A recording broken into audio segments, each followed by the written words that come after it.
ओम अज्ञानतिमिरन्धस्य ज्ञानाञ्जनशलाकया चक्षुरुन्मीलितं येन तस्मै श्रीगुरवे नमः।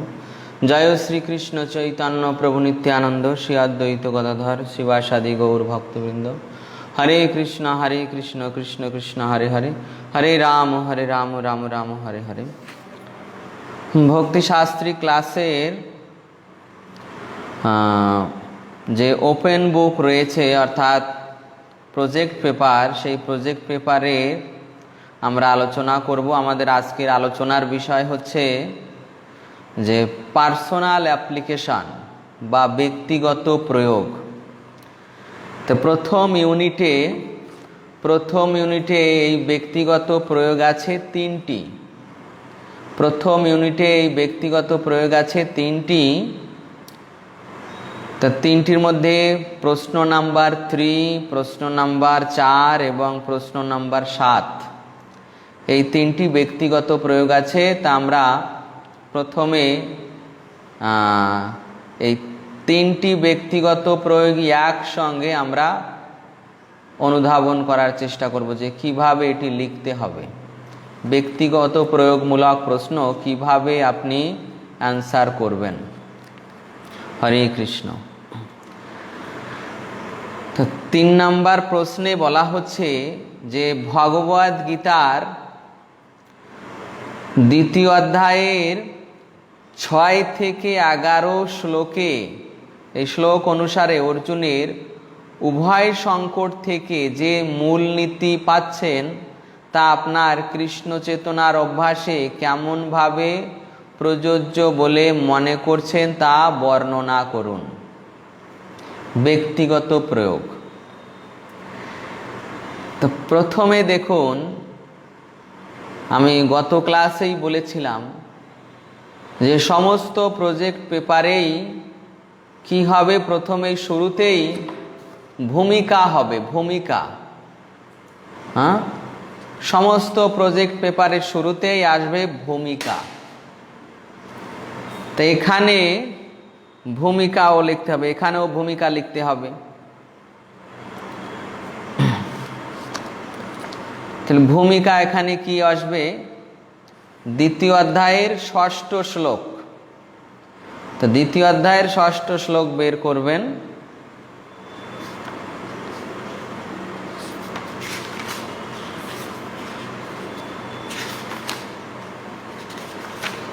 দ্বিতীয় অধ্যায়ের 6ষ্ঠ থেকে ন চৈতদ বিদ্ম কতরণ্য গরীয়, এই শ্লোক থেকে 11 শ্লোক মানে 11 নম্বর শ্লোক পর্যন্ত, 11 নম্বর শ্লোক পর্যন্ত, অর্থাৎ অশোচ্য নন্ব শোচস্তম প্রজ্ঞাবাদাংশ ভাষস্য। এই দেখুন, এই 2.6 মানে এটা আছে দ্বিতীয় অধ্যায়ের 6 থেকে 11 নাম্বার শ্লোক অনুসারে অর্জুনের উভয় সংকট থেকে যে মূলনীতি পাচ্ছেন তা আপনার কৃষ্ণ চেতনার অভ্যাসে কেমনভাবে প্রযোজ্য বলে মনে করছেন। ভূমিকায় আসবে, ভূমিকা কিভাবে লিখবেন? যে ভগবদ গীতার দ্বিতীয় অধ্যায়ে অর্জুনের যে কিং কর্তব্য বিমূঢ়তা ভাব, কিং কর্তব্য বিমূঢ়তা, সেই ভাব প্রকাশিত হয়েছে। অর্থাৎ অর্জুন কি করবেন, তার কর্তব্য সম্পর্ক মানে কর্তব্য সম্পাদন, একদিকে তার কর্তব্য সম্পাদন, একদিকে তার স্বজন প্রীতি, কোনটিকে তিনি গুরুত্ব প্রদান করবেন। এই ভাবনায় তিনি কোনো নির্ণয় করতে না পেরে তিনি সংকট, মানে তার ক্ষেত্রে সংকটাপন্ন অবস্থার সৃষ্টি হয়েছে। নিম্নে অর্জুনের এই উভয় সংকট থেকে মূলনীতিগুলি নির্ণয় করা হলো এবং ব্যক্তিগত কৃষ্ণ ভাবনার অভ্যাসে তার প্রযোজ্যতা বর্ণন করা হলো। এই হচ্ছে ভূমিকা।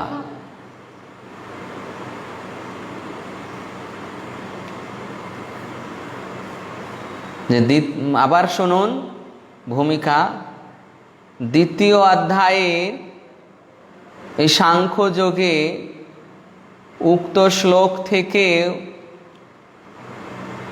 অর্জুনের মধ্যে কর্তব্য সম্পর্কে এবং স্বজন প্রীতি এই উভয়ের পরিপ্রেক্ষিতে তার মধ্যে যে উভয় সংকট দেখা দিয়েছে, কিং কর্তব্য বিমূঢ়তা, তা থেকে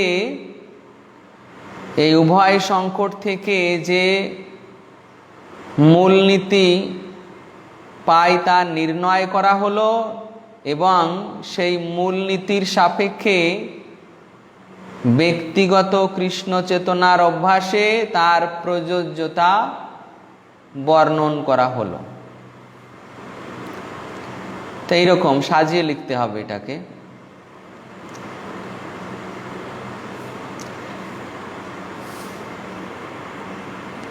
এই হচ্ছে ভূমিকা বা উৎস, যেটাই বলেন ভূমিকা। তো ভূমিকার পর এরপর উভয় সংকট থেকে প্রাপ্ত মূলনীতি, পরের হেডিং আসবে উভয় সংকট থেকে প্রাপ্ত মূলনীতি, পরবর্তী হেডিং এটাই যে উভয় সংকট থেকে প্রাপ্ত মূলনীতি। এখন কি কি মূলনীতি আপনি পাচ্ছেন সেটা আপনার এই ষষ্ঠ থেকে একাদশ শ্লোক এখানে দেওয়া আছে, কিন্তু এই মূলনীতিগুলো মনে হয় দেওয়া আছে।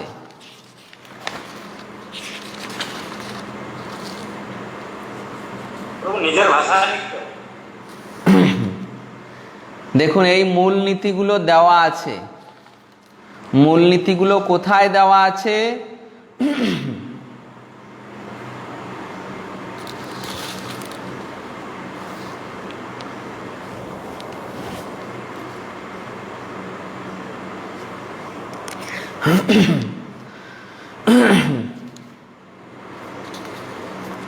এখানে কি কি মূলনীতি আপনি পাচ্ছেন? একটা মূলনীতি দেওয়া আছে সিদ্ধান্তহীনতা। এই 21 নাম্বার গাইড বই 21 নাম্বার পেজে, গাইড বইয়ে 21 নাম্বার পেজে দেখুন উপরে একটা ছক রয়েছে। গাইড বইয়ে 21 নাম্বার পেজে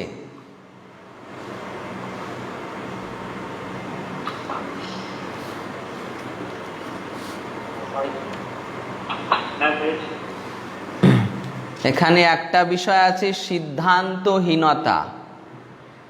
তো এর সাপেক্ষে লিখতে হবে। দেখুন এখন 6 নাম্বার থেকে আপনাকে পড়তে হবে, 6 নাম্বার থেকে পড়তে হবে এবং এখানে অর্জুনের মূলনীতি নির্ণয় করতে হবে। কি কি মূলনীতি আপনি পাচ্ছেন? এই কিং কর্তব্য বিমূঢ়তা জনিত, কিং কর্তব্য বিমূঢ়তা জনিত কি কি মূলনীতি আপনি পাচ্ছেন?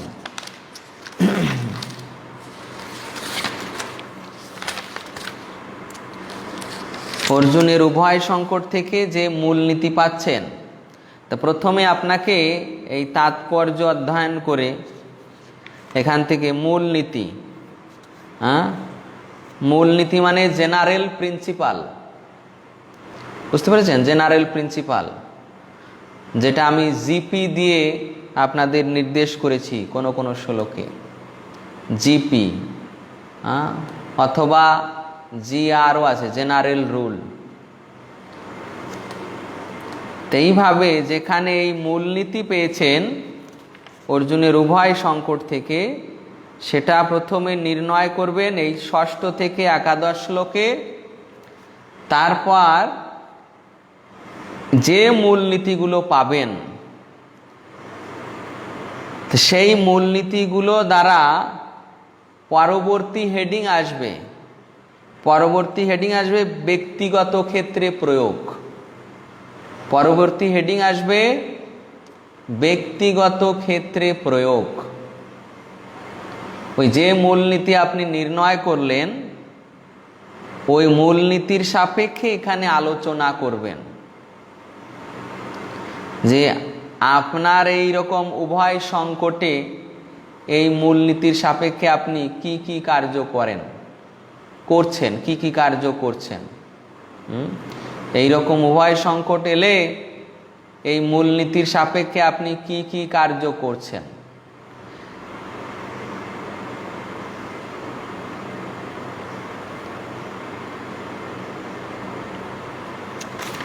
যেমন দেখুন,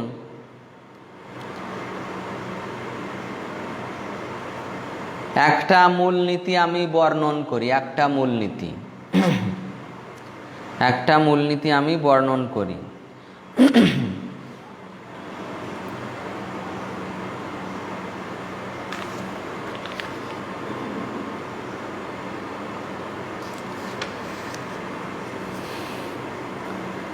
একটা মূলনীতি দেখুন 7 নম্বরে দেখুন,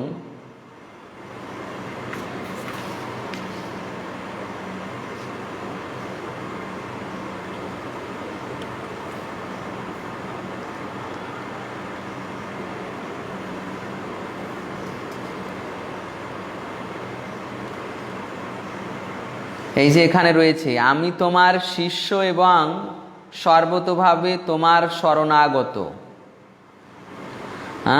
অর্জুন বলছেন যে এখন আমি তোমার শিষ্য ও সর্বতোভাবে তোমার শরণাগত।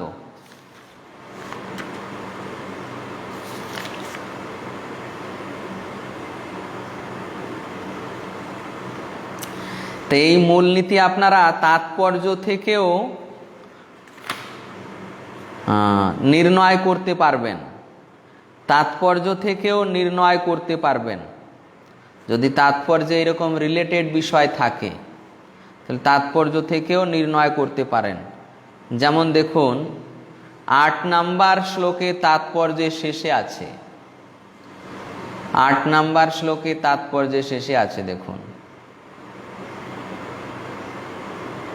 হরে কৃষ্ণ প্রভু, 7 নম্বর শ্লোকটা একবার বলবেন? আউট হয়ে গেছিলাম আমি নেট থেকে। ও 7 নম্বর শ্লোক এখন আমি বলিনি, 8 নম্বর শ্লোকে তাৎপর্যে দেখুন শেষে রয়েছে যে শেষ প্যারাগ্রাফ, তাই আমরা যদি আমাদের মঙ্গলের জন্য সর্ববিধ শোকের নিরসন করতে চাই তবে আমাদের অর্জুনের মতো ভগবানের শ্রীকৃষ্ণের শরণাপন্ন হতে হবে। সুতরাং অর্জুন যেমন শ্রীকৃষ্ণকে তার সমস্ত সমস্যার সমাধান করতে অনুরোধ করেছিলেন, প্রতিটি মানুষের উচিত সেইভাবে ভগবানের শরণাগত হওয়া। এখানে মূলনীতি হচ্ছে এটা যে ভগবানের শরণাগত হওয়া উচিত, ভগবানের শরণাগত হওয়া উচিত। ওই সময়ে ওই উভয় সংকটে কি করা উচিত? ভগবানের শরণাগত হওয়া উচিত। এই একটা মূলনীতি। উভয় সংকটে ভগবানের শরণাগত হওয়া উচিত। তো এই মূলনীতি আপনি লিখলেন, মনে করুন 3টি মূলনীতি লিখলেন। 3টি মূলনীতি, তাহলে আপনি যখন ব্যক্তিগত প্রয়োগ দেখাবেন, তখন ওই ব্যক্তিগত প্রয়োগে ওখানে আপনাকে বর্ণনা করতে হবে যে আপনি কিভাবে আপনার এই রকম উভয় সংকট অবস্থায় তার থেকে এই সংকট অবস্থা থেকে উদ্ধার পাওয়ার জন্য কিভাবে আপনি ভগবানের শরণাগত হওয়ার চেষ্টা করছেন। হ্যাঁ, কিভাবে আপনি ভগবানের শরণাগত হওয়ার চেষ্টা করছেন।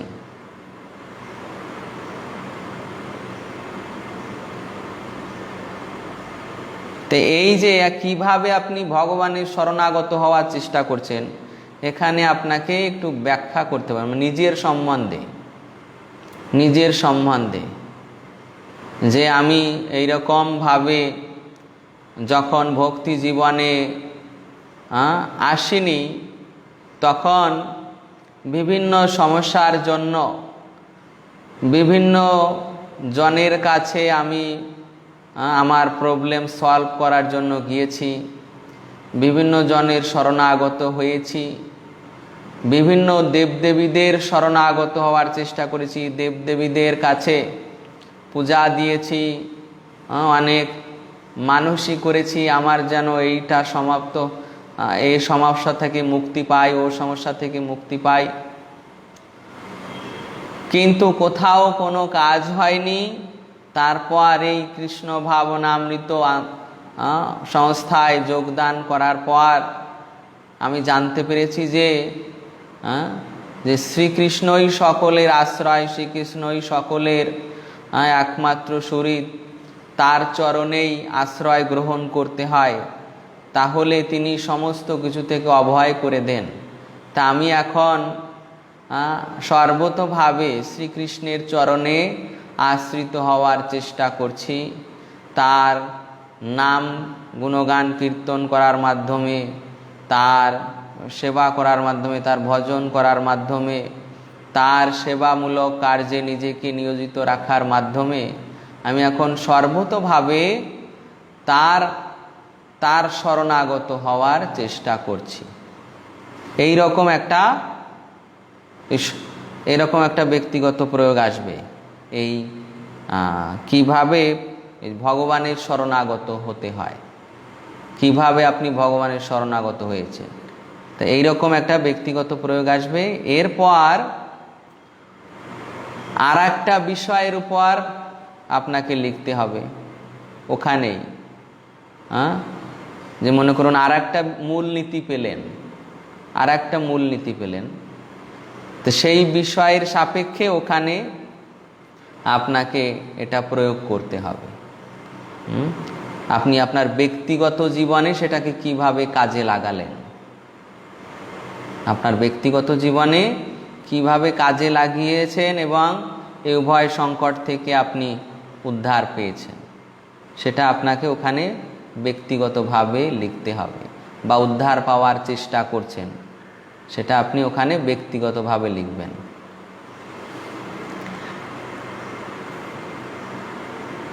তাই এই যে ব্যক্তিগত প্রয়োগ, এরপর লাস্টে আসবে আপনার সিদ্ধান্ত।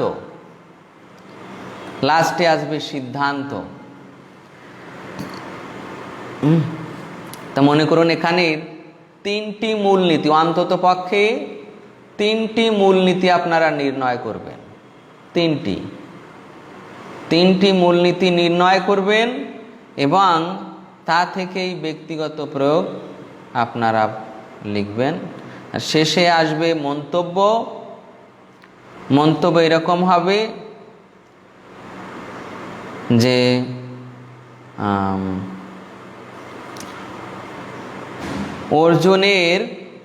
অর্জুনের এই উভয় সংকটে তার শ্রীকৃষ্ণের চরণে শরণাগতি আমাদের জন্য একটি আদর্শ শিক্ষা। এই সংকটে অর্জুন যেভাবে ভগবানের চরণে শরণাগত হয়েছেন, তা দেখে আমি আমার ব্যক্তিগত জীবনে অনুপ্রাণিত হয়ে তার ওই পদ্ধতি নিজের জীবনে প্রয়োগ করার চেষ্টা করছি। এইরকম একটা মন্তব্য করবেন।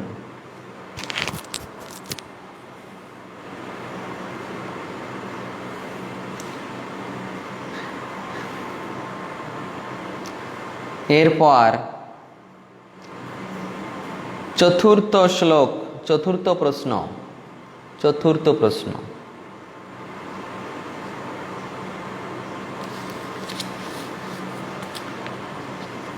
চতুর্থ প্রশ্ন দেখুন। তো এই যে ব্যক্তিগত প্রয়োগ সব একই প্রকার, একই প্রকার মানে একই স্টাইলের। আপনাকে ভূমিকা লিখতে হবে, তারপর এইরকম যেটা চাইবে তার উত্তর দিতে হবে, তারপর ব্যক্তিগত প্রয়োগ লিখতে হবে, তারপর মন্তব্য লিখতে হবে। তো 4 নম্বরেও ঠিক একই ভূমিকা হবে। 4 নম্বরে একইভাবে ভূমিকা হবে। দেখুন 4 নম্বরে প্রশ্ন রয়েছে যে ভগবদ গীতার 2য় অধ্যায়ের 54 থেকে 27 না 72, 54 থেকে 72 শ্লোক তাৎপর্য এবং ব্যাখ্যা হতে কৃষ্ণ চেতনার দ্বারা ইন্দ্রিয়াদি নিয়ন্ত্রণের পদ্ধতি সকল নিজের ভাষায় ব্যাখ্যা করুন। এটা তো আরো সহজ হবে আপনাদের। 2য় অধ্যায় 54 থেকে দেখুন, 54 নম্বর শ্লোক বের করুন।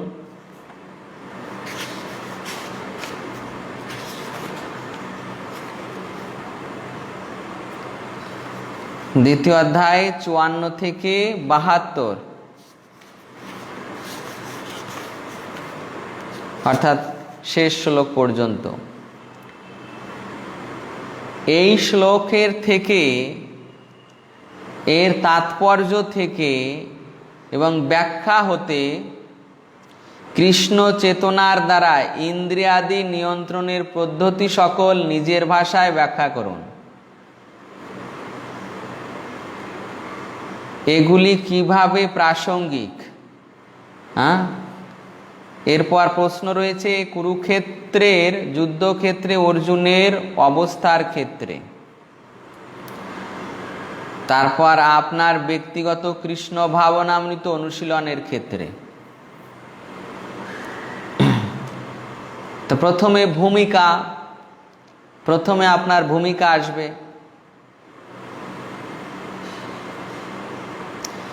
যে আলোচ্য ভগবদ গীতার এই অংশ থেকে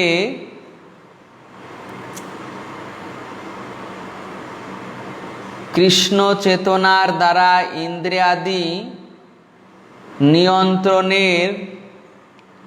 নিয়ন্ত্রণের যে পদ্ধতি বর্ণন করা হয়েছে,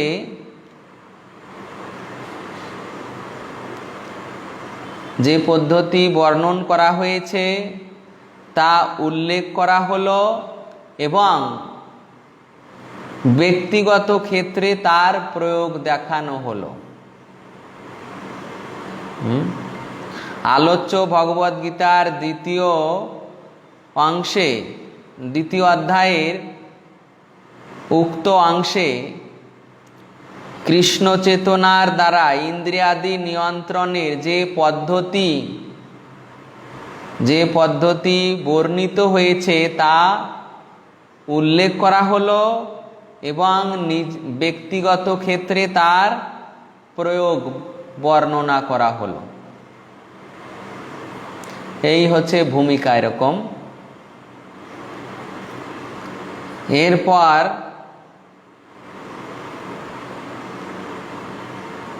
পরবর্তী হেডিং আসবে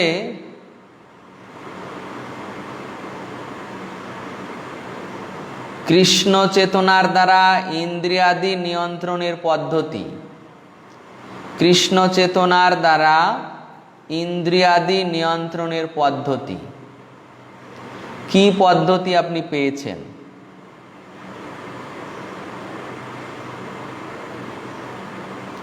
কি কি পদ্ধতি পেয়েছেন? তাই সেটার হেডিং আসবে কৃষ্ণ চেতনার দ্বারা ইন্দ্রিয়াদি নিয়ন্ত্রণের পদ্ধতি। ওই পদ্ধতিগুলো আপনাকে উল্লেখ করতে হবে। পরবর্তী হেডিং আসছে কৃষ্ণ চেতনার দ্বারা ইন্দ্রিয়াদি নিয়ন্ত্রণের পদ্ধতি। তো এই যে আপনার হেডিং এলো, এখানে এখন আপনাকে নির্ণয় করতে হবে এই 54 থেকে 72, তা কি কি পদ্ধতি এখানে পেয়েছেন, ইন্দ্রিয় নিয়ন্ত্রণের কি কি পদ্ধতি পেয়েছেন সেটাকে উল্লেখ করতে হবে, পয়েন্ট আউট করতে হবে, পয়েন্ট আউট করবেন 54 থেকে।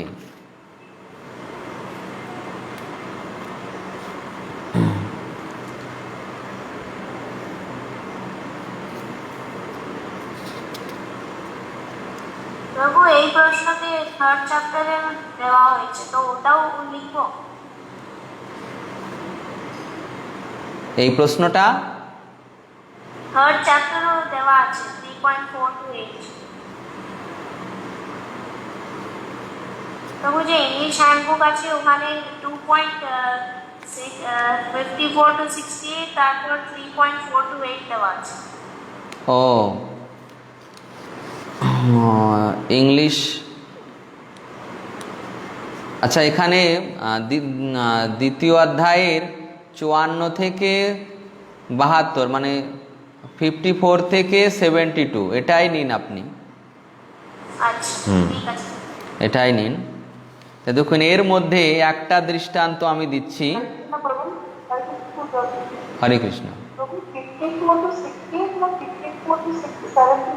54 থেকে 72,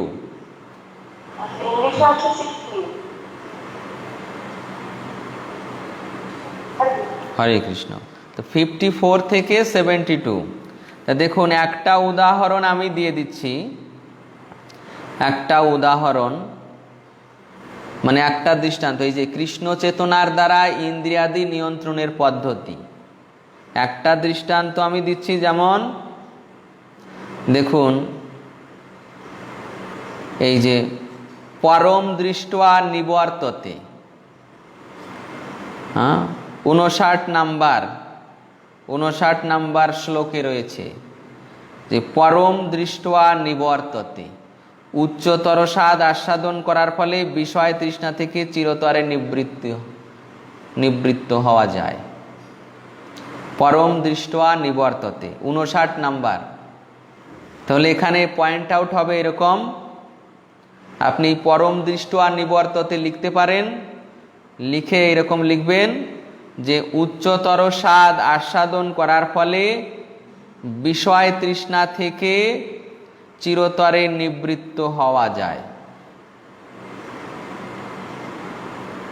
উচ্চতর স্বাদ আস্বাদন করার ফলে বিষয় তৃষ্ণা থেকে চিরতরে নিবৃত্ত হওয়া যায়।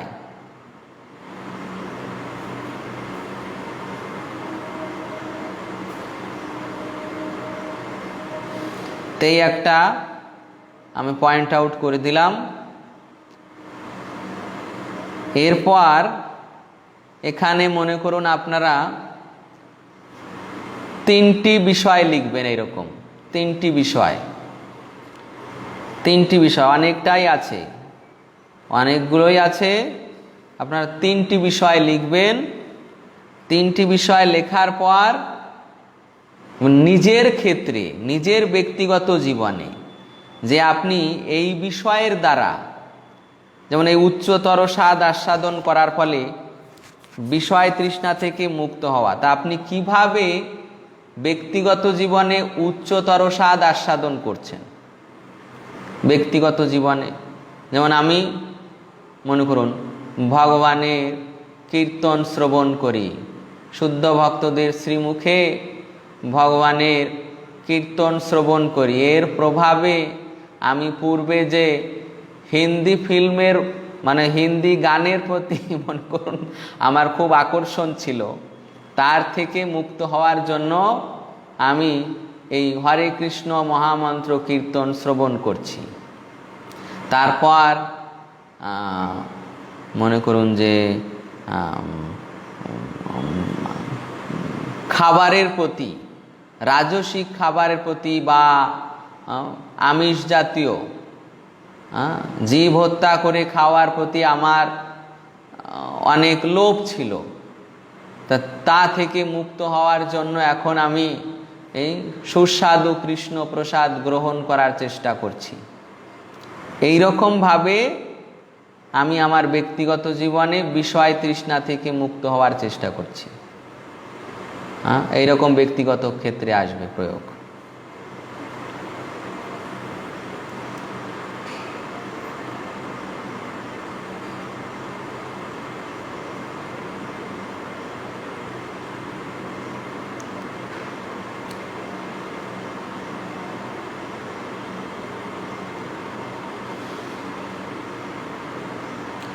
তারপর দেখুন ওখানে প্রশ্ন দেওয়া আছে যেগুলি কিভাবে প্রাসঙ্গিক কুরুক্ষেত্রের যুদ্ধক্ষেত্রে অর্জুনের অবস্থার ক্ষেত্রে। কুরুক্ষেত্রের যুদ্ধের অর্জুনের অবস্থার ক্ষেত্রে আর আপনার ব্যক্তিগত কৃষ্ণ ভাবনা অনুশীলনের ক্ষেত্রে। না, এটাই এখান থেকে আপনি একটাই লিখুন, আপনার ব্যক্তিগত কৃষ্ণ ভাবনামৃত অনুশীলনের ক্ষেত্রে। আপনার ব্যক্তিগত কৃষ্ণ ভাবনা অনুশীলনের ক্ষেত্রে কতটা প্রাসঙ্গিক, এই বিষয়টা কতটা আপনার কাজে লেগেছে শেষে লিখতে হবে। এই প্রাসঙ্গিক মানে কি? প্রাসঙ্গিক মানে আপনি এই যে এই বিষয় আপনার জীবনে প্রয়োগ করলেন, এই উচ্চতর, মনে করুন একটা দৃষ্টান্ত দিচ্ছি, উচ্চতর স্বাদ আস্বাদন করার ফলে বিষয় তৃষ্ণা থেকে মুক্ত হওয়ার চেষ্টা করছেন। তো এই বিষয়টা আপনার ক্ষেত্রে কতটা প্রাসঙ্গিক হয়েছে, মানে কতটা আপনি সফলতা লাভ করেছেন,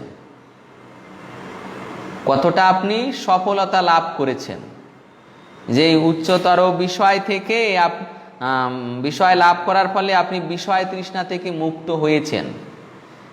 তো এটা আপনার ব্যক্তিগত জীবনে আপনি কতটা সফল হয়েছেন ওই বিষয়টাও এতে উল্লেখ করতে হবে। প্রভু, এটা ব্যক্তিগত ক্ষেত্রে যে প্রয়োগ আছে ওটা এক সমানই হয়ে যাচ্ছে না যখন আমি এটা লিখবো যে আমি কিভাবে নিজের জীবনে প্রয়োগ করছি?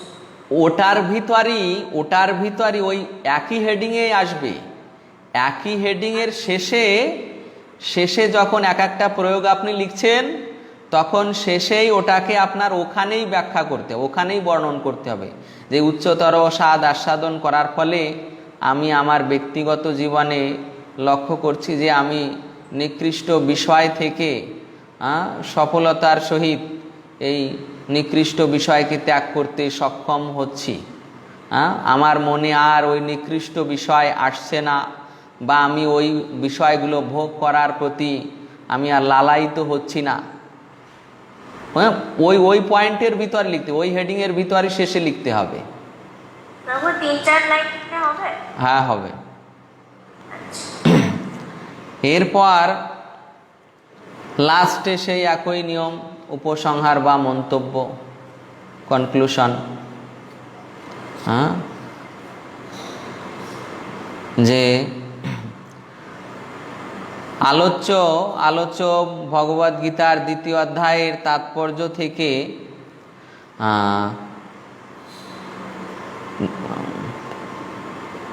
বা মন্তব্য এরকমও লিখতে পারেন।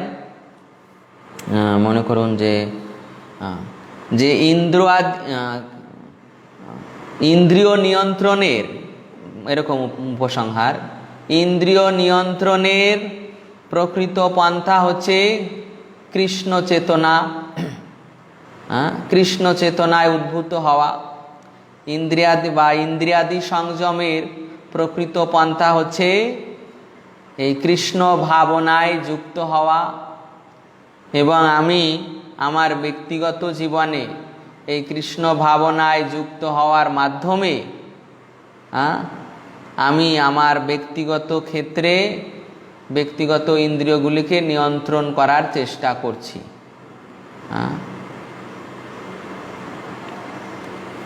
এবং আমি মনে করি এটাই সর্বোৎকৃষ্ট পন্থা, যে কৃষ্ণ চেতনায় উদ্বুদ্ধ হওয়ার মাধ্যমেই ইন্দ্রিয়কে নিয়ন্ত্রণ করা যায়।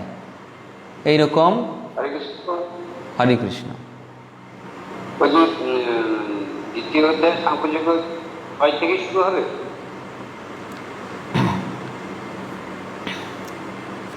যেটা আলোচনা করছি সেটা দেখুন আগে।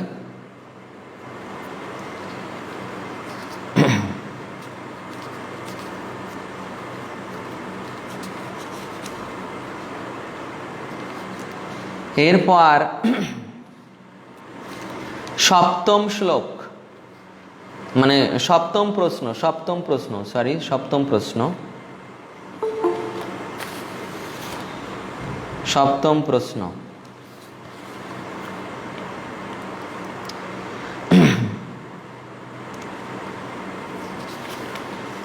সপ্তম প্রশ্নে রয়েছে যে তৃতীয় অধ্যায়ের 36 থেকে 43 শ্লোক, মানে 36 থেকে 43, এই শ্লোক থেকে কাম বিষয়ে শ্রীকৃষ্ণ যে ব্যাখ্যা দিয়েছেন তা থেকে স্বাভাবিক মূলনীতিগুলি নিজের ভাষায় উল্লেখ করুন এবং আপনার নিজের কৃষ্ণ চেতনার অভ্যাসে এই সমস্ত নীতিগুলির প্রয়োগ আলোচনা করুন।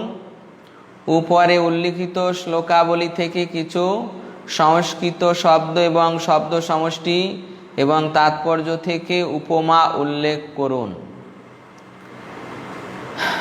হরে কৃষ্ণ। তা দেখুন, এই যে আপনারা ব্যক্তিগত যে প্রয়োগ লিখবেন, ওখানে আপনারা মানে রিলেটেড সংস্কৃত শব্দ, সংস্কৃত শ্লোক ভগবদ গীতার, তারপর উপমা, এগুলো আপনারা ওখানে সংযোজন করতে পারেন। বুঝতে পেরেছেন? যখন আপনারা এই ব্যক্তিগত প্রয়োগ লিখবেন, ব্যক্তিগত প্রয়োগের যে ব্যাখ্যা করবেন,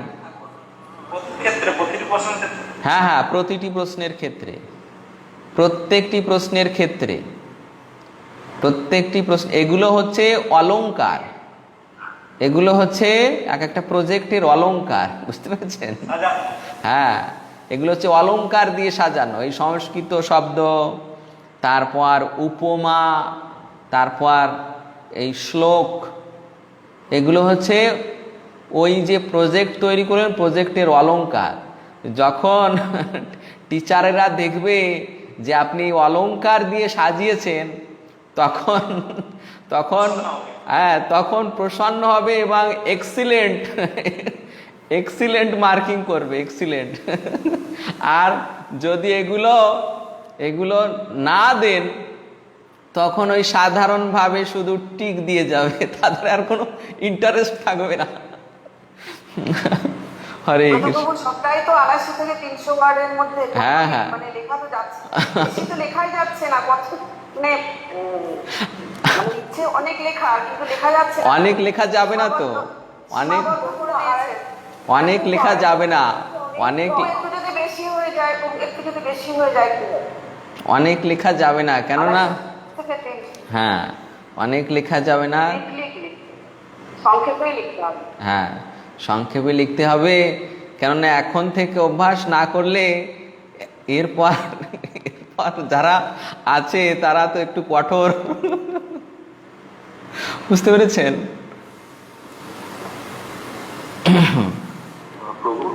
হরে কৃষ্ণ।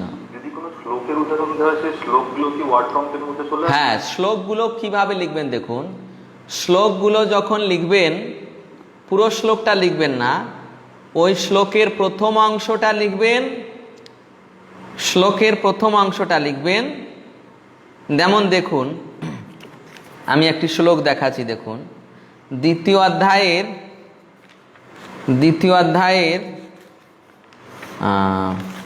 যে কোনো একটি শ্লোক দেখুন, এই 67 নাম্বার শ্লোকটি দেখুন, দ্বিতীয় অধ্যায়ের 67 নাম্বার শ্লোকটি, দ্বিতীয় অধ্যায়ের 67 দেখুন। মনে করুন এই শ্লোকটি আপনার কোনো একটি বিষয়ে আপনার প্রযোজ্য হবে, তা কিভাবে লিখবেন দেখুন। ইন্দ্রিয়াণাম ইন্দ্রিয়াণাম পর্যন্ত লিখলেন, ইন্দ্রিয়াণাম, তারপর dot dot dot dot dot dot দিয়ে বায়ুর নাম ও মিবাম্ভসী এটা লিখে ব্র্যাকেটে লিখলেন 2/67, 2/67 মানে দ্বিতীয় অধ্যায়ের 67 নাম্বার শ্লোক, দ্বিতীয় অধ্যায়ের 67 নাম্বার শ্লোক, অর্থাৎ 2/67 এরকম ভাবে ওখানে লিখে দেবেন। গীতা, গীতা উল্লেখ করবেন। যদি ভাগবত থেকে নেন তাহলে ভয়াকার, আর যদি গীতা থেকে নেন তাহলে গীতা লিখে ওই 2/267 লিখবেন। তো এইভাবে এই শ্লোকগুলো সংযোজন করবেন। অনুবাদ দেওয়ার প্রয়োজন নেই। অনুবাদ না দিয়ে এই শ্লোকে যা রয়েছে সেটা আপনি সংক্ষেপে বর্ণন করে দিলেন যে এই শ্লোকে এই বলা হয়েছে। অনুবাদ সরাসরি দেওয়ার প্রয়োজন নেই।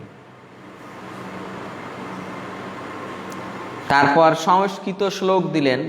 মনে করুন এরকম সংস্কৃত শ্লোক দিলেন, যেমন এরকম আছে, পরম দৃষ্ট্বা নিবর্ততে, পরম দৃষ্ট্বা নিবর্ত, সংস্কৃত শ্লোক এটা দিলেন। তারপর উপমা দিলেন। উপমা দিলেন মনে করুন যে কুর্ম যেমন তার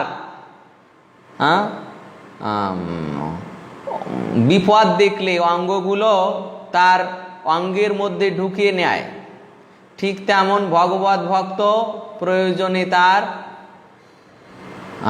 এই ইন্দ্রিয়গুলোকে ব্যবহার করেন, বাকি সময় গুটিয়ে রাখেন। এই রকম উপমা দিতে হবে। তো 7 নাম্বার দেখুন, 7 নাম্বার কোশ্চেন, তৃতীয় অধ্যায়ের 36 থেকে 43, তৃতীয় অধ্যায় বের করুন।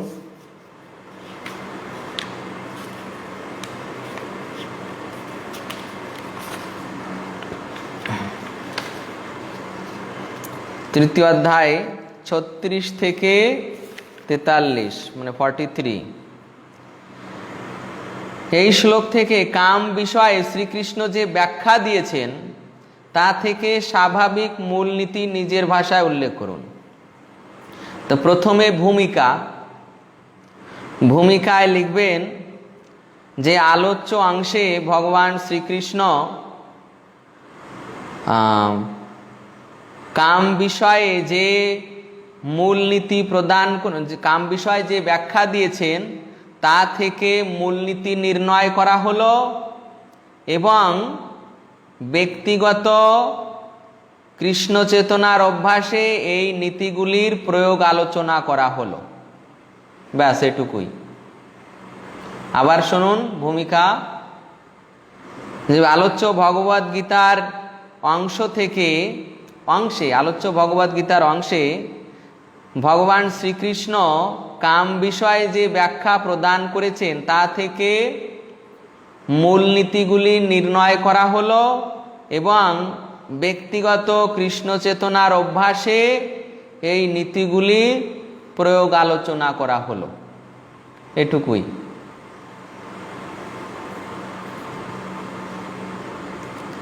এরপর আপনি মূলনীতি নির্ণয় করবেন। মূলনীতি কি কি মূলনীতি পাচ্ছেন, যেটা এই ভগবান শ্রীকৃষ্ণ কাম বিষয়ে ব্যাখ্যা করেছেন, কি কি মূলনীতি পাচ্ছেন।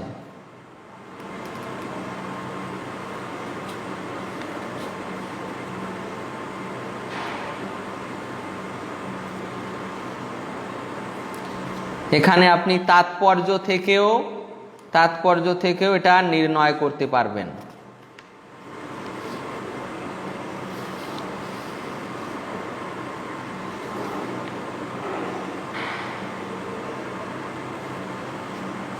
তবু 39 নম্বরে একটা আছে মূলনীতি। হ্যাঁ দেখুন, 39 আছে। তথাকথিত সুখী হচ্ছে জীবের পরম সুখ। হ্যাঁ এটা হবে না? হ্যাঁ, ওখানে ওই ইন্দ্রিয় সুখ, ওখানে তথাকথিত সুখের জায়গায় ইন্দ্রিয় সুখ। ইন্দ্রিয় সুখ হচ্ছে জীবের পরম শত্রু।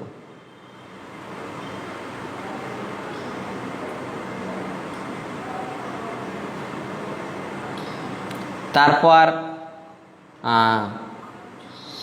এরকম একটা হয়, দেখুন ওই ওই ওই 39 নম্বরের অনুবাদে রয়েছে, 39 নম্বরের অনুবাদে রয়েছে যে কাম চির অতৃপ্ত, কাম চির অতৃপ্ত, এটা মূলনীতি। তো এইভাবে আপনার এই মূলনীতিগুলো নির্ণয় করবেন এবং ব্যক্তিগত প্রয়োগ, পরবর্তী হেডিংয়ে থাকবে ব্যক্তিগত প্রয়োগ। মানে এই যে মূলনীতিগুলো নির্ণয় করলেন, এর ব্যক্তিগত কৃষ্ণ চেতনার অভ্যাসে এগুলোকে আপনাকে প্রয়োগ করতে হবে। যে এই যে তথাকথিত মানে এই ইন্দ্রিয় সুখ যে জীবের পরম শত্রু, মনে করুন এটার সাপেক্ষে প্রথমে আলোচনা করলেন, তারপর কাম যে চির অতৃপ্ত ওটার সাপেক্ষে আলোচনা করলেন ব্যক্তিগত জীবনের ক্ষেত্রে। যে আমি যখন অভক্ত অবস্থায় ছিলাম তখন এই ইন্দ্রিয় সুখকেই আমার পরম সন্তোষ মনে করতাম, অনেকভাবে ইন্দ্রিয় সুখ লাভ করার চেষ্টা করেছি, কিন্তু আমি কখনো সুখী হতে পারিনি। আর এরা যে আমার শত্রু, পরম শত্রু, আমি তা অনুধাবন করতে পারিনি। পরবর্তীতে কৃষ্ণ চেতনায় মানে কৃষ্ণ ভাবনায় যখন যুক্ত হলাম, তখন আমি আমার নিজেকে অনুভব করতে শিখছি এই কৃষ্ণ চেতনার সাপেক্ষে যে এগুলো এই তথাকথিত ইন্দ্রিয় সুখ এ কেবল নিকৃষ্ট বিষয় যা আমাকে এতদিন পারমার্থিক রাজ্যে অন্ধ করে রেখেছিল। এটা জড়জাগতিক সুখ, এটা আমার প্রকৃত সুখ নয়, কেননা আমি আমার স্বরূপে আত্মা, আর আত্মা আনন্দ লাভ করে ভগবানের সেবা করার মাধ্যমে। তো এই সুখ, ইন্দ্রিয় সুখ আমাকে ভগবানের সেবা থেকে বঞ্চিত রেখেছিল। এখন আমি এই কৃষ্ণ চেতনায় উন্নীত হয়ে এই সুখকে পরম শত্রু জ্ঞানে একে নিয়ন্ত্রণ করার চেষ্টা করছি, এর থেকে দূরে থাকার চেষ্টা করছি। এইরকম একটি ব্যক্তিগত প্রয়োগ লিখলেন। তো এখানে আপনি এই রকম মনে করুন, এখানে রয়েছে যে উপমা দিলেন বা শ্লোকাংশ দিলেন।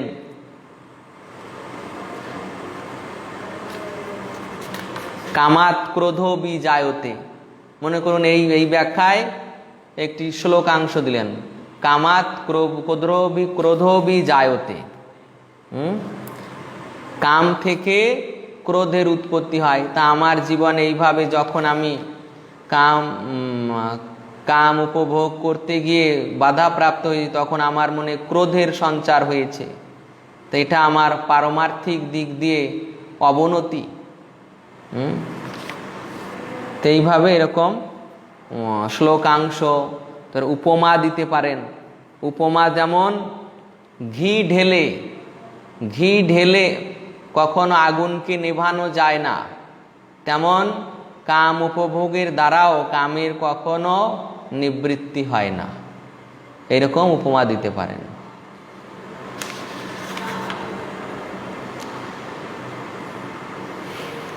এরপর লাস্টে ফিনিশিং আসবে আপনার কনক্লুশন বা উপসংহার বা মন্তব্য। তো মন্তব্য আপনি 2 লাইনে লিখবেন যে উপরোক্ত আলোচনার পরিপ্রেক্ষিতে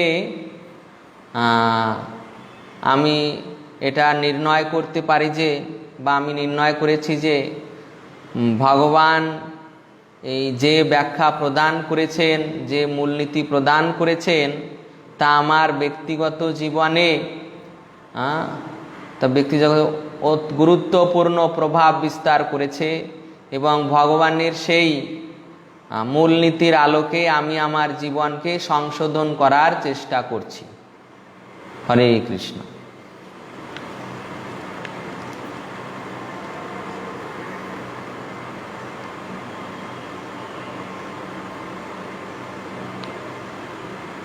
তাই এখানেই তাহলে পাঠের বিশ্রাম হচ্ছে। প্রভু যে শ্লোকগুলো লেখা হবে, শ্লোকগুলো তো কাউন্টিং হবে 250-300 যে ওয়ার্ড, তার মধ্যে ওটাও তো কাউন্টেড হবে। হ্যাঁ, ওটাও কাউন্টেড। এই জন্য আমি 250 থেকে 300 বলেছি, কিন্তু সেখানে মনে করুন 350 হলে চলবে, কিন্তু ওর থেকে যেন আর বেশি না হয়, কেন ওর থেকে বেশি হলে অন্য টিচাররা আবার